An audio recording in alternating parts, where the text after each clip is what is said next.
Les 2 minutes citoyennes, un podcast du site viepublique.fr.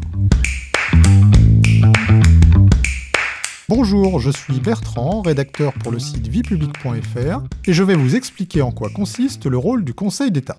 Le Conseil d'État, créé en 1799, est à la fois une juridiction administrative et conseiller du gouvernement. Juge des litiges entre l'administration et les administrés, il est aussi la plus haute autorité de l'ordre administratif. Mais commençons d'abord par le rôle de juge administratif du Conseil d'État. Le Conseil d'État est juge en premier et dernier ressort du contentieux électoral des élections européennes, des élections régionales et des élections des assemblées de certains territoires à statut particulier tels que la Corse ou la Polynésie française.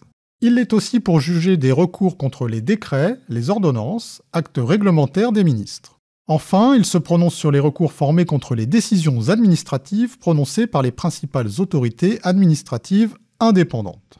Le Conseil d'État dispose également de compétences en tant que juge d'appel des décisions rendues par les tribunaux administratifs, par exemple en matière d'élections communales et départementales. Par ailleurs, le Conseil d'État est juge de cassation.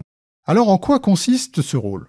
Le Conseil d'État est la juridiction suprême de l'ordre administratif. Il peut être saisi d'un pourvoi en cassation.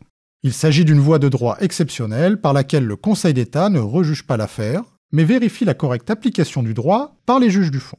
Le Conseil d'État est juge de cassation des arrêts des cours administratives d'appel, des décisions des juridictions administratives spéciales, et pour juger des pourvois formés contre les jugements rendus dans certaines matières par les tribunaux administratifs statuant en premier et dernier ressort.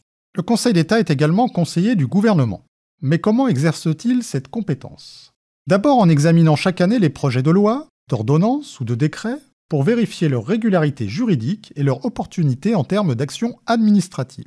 Puis en rendant un avis qui peut être soit obligatoire pour les projets de loi et les ordonnances ainsi que pour certains décrets, soit facultatif à la demande du gouvernement sur tout projet de texte.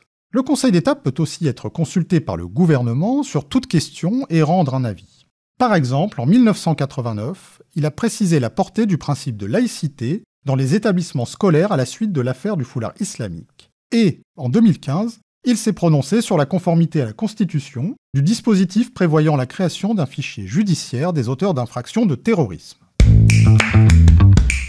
Vous pouvez réécouter ce podcast et toutes nos séries sur vos plateformes préférées et notre chaîne YouTube. N'hésitez pas à vous y abonner. Et pour en savoir plus, rendez-vous sur notre site internet viepublique.fr et nos réseaux sociaux. On se retrouve très bientôt. Au revoir à tous.